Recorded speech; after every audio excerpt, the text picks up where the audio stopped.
Grabe sa lalim ang roster ng Lakers, no big three, no problem. Pero bago yan mga NBA fans, hindi makapaniwalang nirank si Ja Morant ng ESPN bilang number 35 sa top 50 player ngayon sa NBA.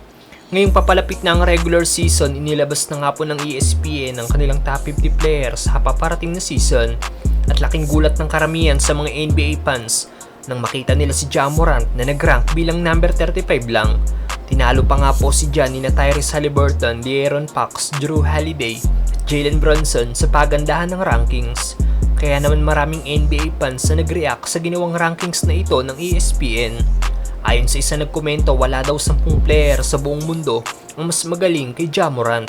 Ayon naman sa isang fan, ang pag-rank daw sa 2 times All-Star bilang top 9 player last year ay ridiculous. Pero mas nakakahiya daw ang ginawang ito ng ESPN dahil hinayaan daw nilang maimpluwensyahan ng off-court stuff ni Ja ang kanyang on-court ratings.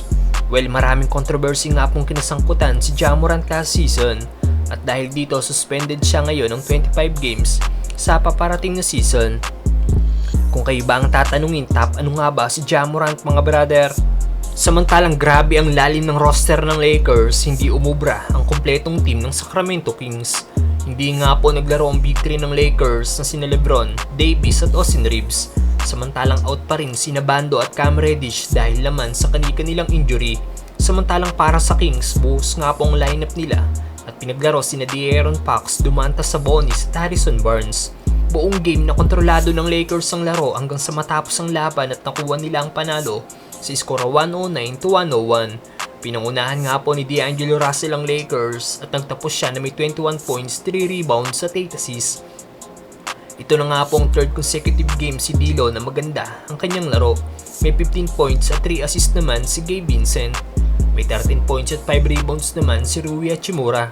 Third consecutive game sa din ito ni Rui na makagawa ng double digit in points. At siya nga pong leading scorer ng Lakers last game kontra sa Nets na may 19 points.